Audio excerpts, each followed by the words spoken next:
Hi అండి, welcome to సాయిస్ kitchen. బాగున్నారండి మీరు? మేమైతే బాగున్నామండి.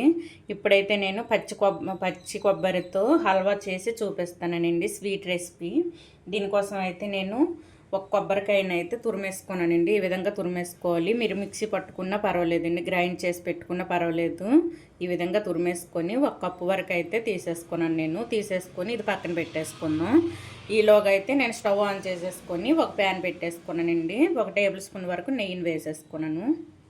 ఇప్పుడు ఇందులో డ్రై ఫ్రూట్స్ని అయితే వేయించుకోవాలండి. కాజు, పిస్తా, జీడిపప్పు, కిస్మిస్ అండి, ఇవైతే వేయించుకుంటున్నాను. ఇవైతే మంచిగా వేయించుకోవాలి. చూడండి, మనకి డ్రై ఫ్రూట్స్ అయితే వేగిపోయింది. ఒక ప్లేట్లో తీసేసుకుందాం. ఈ విధంగా తీసేసుకొని ఇవి పక్కన పెట్టేసుకొని ఇదే ప్యాన్లో నెయ్యి ఉందండి. చూడండి, కొద్దిగా నెయ్యి ఉంది కదా, ఇందులో అయితే ఈ కొబ్బరి తురుమును అయితే వేయించుకుందామండి. మంచి కలర్ వచ్చేంత వరకు వేయించుకోవాలండి.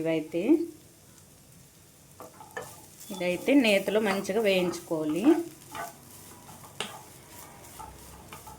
చూడండి, ఈ విధంగా వేగేటప్పుడే ఇందులో కొద్దిగా డ్రై ఫ్రూట్స్ పౌడర్ అండి, ఈ విధంగా పౌడర్ చేసేసుకొని వేసుకుంటాను.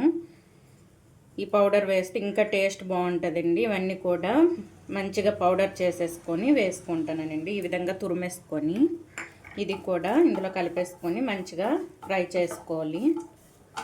ఈ కొబ్బరి తురుము, డ్రై ఫ్రూట్స్ తురుము ఇవన్నీ కూడా మంచిగా ఫ్రై చేసుకోవాలండి. చూడండి, ఇది కూడా మనకి వేగిపోయిందండి, కొబ్బరి తురుము ఇది. ఇప్పుడు ఇది ఒక ప్లేట్లో తీసేసుకుందాం.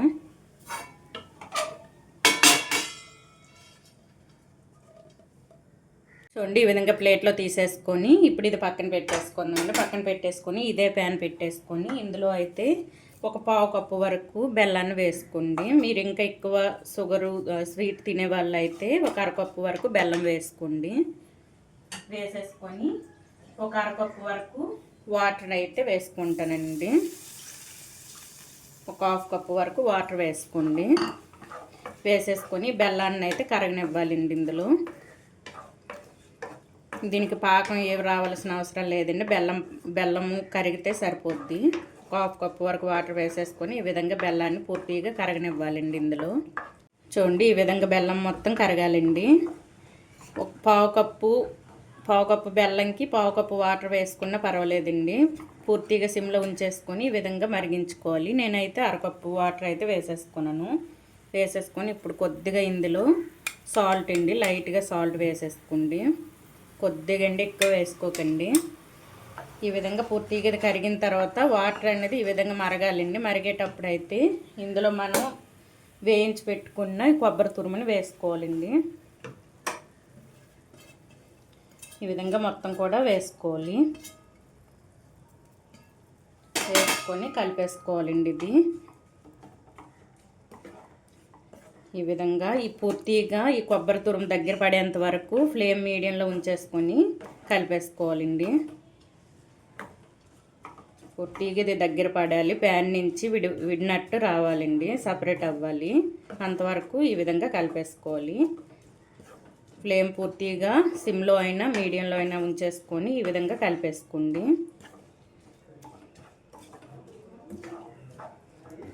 చూడండి, ఈ విధంగా పూర్తిగా కొబ్బరి తురుము అనేది దగ్గర పడాలండి. బెల్లం వాటర్లో దగ్గర పడిన తర్వాత ఇందులో ఒక పావు కప్పు వరకు మిల్క్ని అయితే వేసుకోండి. చిక్కటి మిల్క్ని అయితే వేసుకోవాలండి. వేసేసుకొని ఇది కూడా దగ్గర పడాలి. ఇప్పుడు ఇందులో 1 టేబుల్ స్పూన్ వరకు నెయ్యిని వేసుకుందామండి. 1 టేబుల్ స్పూన్ వరకు నెయ్యిని వేసుకొని మొత్తాన్ని కూడా ఒకసారి కలిపేసుకుందాం. ఈ విధంగా కలిపేసుకొని ఇది కూడా పూర్తిగా దగ్గర పడాలండి. ప్యాన్ నుంచి విడేంత వరకు ఈ విధంగా ఉడికించుకోవాలండి కొబ్బరి తురుముని. చూసారా, ఇది కూడా దగ్గర పడుతుంది. ఇది పూర్తిగా దగ్గర పడాలండి. ఇది మనం వేసుకున్న మిల్క్ మొత్తం ఇంకిపోవాలి, అంతవరకు అయితే ఇది వేయించుకోవాలండి. ఇప్పుడు ఇందులో కొద్దిగా యాలక పొడిని అయితే వేసుకుందాం. ఒక హాఫ్ టేబుల్ స్పూన్ వరకు యాలక పొడిని వేసుకోండి.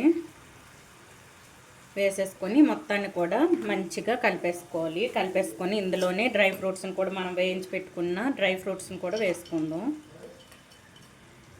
వేసేసుకొని ఇది పూర్తిగా దగ్గర పడినివ్వాలండి. చూసారా, మనం కలుపుతుంటేనే ఇది దగ్గర పడింది. ఇంకా ఇది ప్యాన్ నుంచి విడేంత వరకు ఈ విధంగా ఉంచేసుకోవాలి. ఫ్లేమ్ మీడియంలో ఉంచేసుకొని ఈ విధంగా ఉంచేసుకోండి. చూడండి, మనకైతే కొబ్బరి హల్వా రెడీ అయిపోయిందండి. ఈ విధంగా ప్యాన్ నుంచి సపరేట్ అవ్వాలండి. చూసారా, అంటుకోవట్లేదు. మనం వేసుకునే నెయ్యి కూడా బయటకు వస్తుందో చూడండి. ఈ విధంగా ఉండేటప్పుడైతే ఇది ఒక బౌల్లో వేసేసుకోవాలండి. చూసారా, ఈ విధంగా అయితే పొడి పొడిగా రావాలి మనకి. ఇప్పుడు ఇదైతే ఒక బౌల్లో తీసి చూపిస్తానండి. ఈ విధంగా ప్యాన్ కొంటుకోకుండా వస్తే మనకి హల్వా రెడీ అయిపోయినట్టండి. ఇది ఒక బౌల్లో తీసేసుకుందాం. చూడండి, ఈ విధంగా అయితే కొబ్బరి హల్వాని రెడీ చేసుకోవాలండి. టేస్ట్ అయితే సూపర్గా ఉందండి. ఇదైతే నేను చిన్న సైజు కొబ్బరికాయని అయితే తీసేసుకొని తురిమేసుకొని ఈ విధంగా చేసేసుకున్నాను. మీరైతే గ్రైండ్ చేసి కూడా ఈ విధంగా చేసేసుకోవచ్చండి. టేస్ట్ అయితే సూపర్గా వచ్చిందండి మనకైతే. చూడండి, ఈ విధంగా అయితే వస్తుందండి. చూసారా, మనం వేసుకున్న బెల్లం కూడా కరెక్ట్గా సరిపోయిందండి ఈ హల్వాకి అయితే. ఈ విధంగా అయితే చేసేసుకోండి. ఈ కొబ్బరి హల్వా రెసిపీ కనుక మీకు నచ్చినట్లయితే అండి లైక్ చేయండి, షేర్ చేయండి, నా ఛానల్ను సబ్స్క్రైబ్ చేసుకోండి. ఓకే, బాయ్ అండి.